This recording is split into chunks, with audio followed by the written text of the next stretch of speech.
Hey guys, Nandra here. Um, just a quick showcase as per usual. This game is gonna show you why Polyphonic Roar is really good versus Haven. Although granted, this game is kind of a snowball. All right, so I'm going first, which actually I think I prefer versus Haven. Um, just because I really don't want them to get turn one Sacred Plea and be able to like do stuff with that. I think. Um, All right, so I get the poly in my hand, which is really good for the mulligan. I also get a piece of ramp and an offensive two drop, which is nice. All right, so he does get the sacred plea, which is kind of frustrating.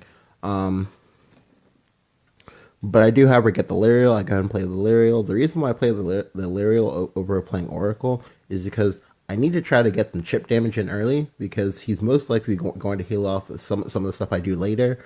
And I also want him to want to force him to leave the Lyrial on board because if he clears it with Black and Scripture, I can potentially go ahead and play Ayala and then deny him from playing creatures for a few turns. Right. So he plays the Temple Defender, which is annoying.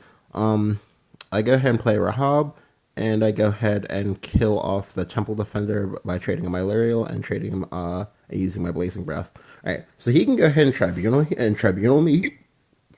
Sorry, and tribunal me here if he wants, but that's perfectly fine because I'm gonna go ahead and play Sybil anyway. All right. So there is merit to me pre-evoing my Sybil because if he has ALS here, he can go ahead and ALS and take a value trade into my Sybil, which would be kind of awkward for me because I don't have an in hand turn 8 play, and of course he does have the ALS, which is unfortunate, but it happens.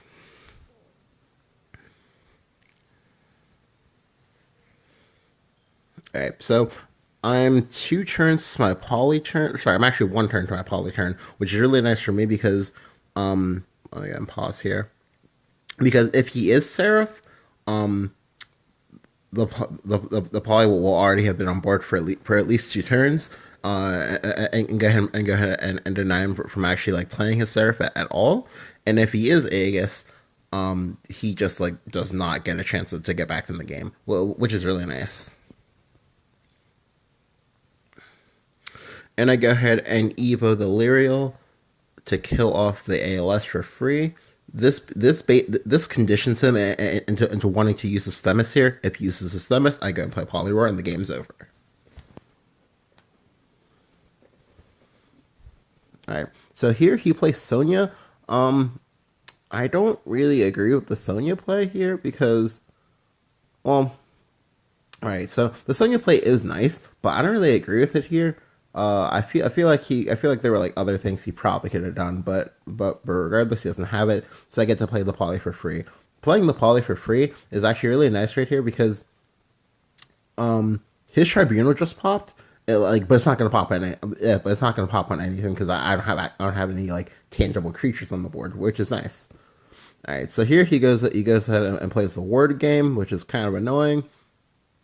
However, I have the Saha and I have a Saha ball target in my hand, so I go ahead and go and clear both the wards. That way, my Wind Blast Dragon can go ahead and hit the face.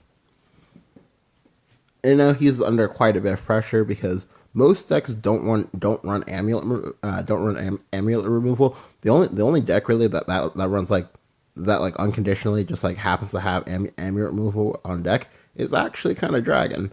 But it's not like direct amulet removal. It just happens to be like there from stuff like Bahamut and stuff like that. So he goes ahead and shows me the Themis, but it doesn't matter because I have a Genesis in my hand, and he's just out of the game. Like he's gonna go to one damage. I have a Wind Blast him next turn. Yeah, it's just game over for him.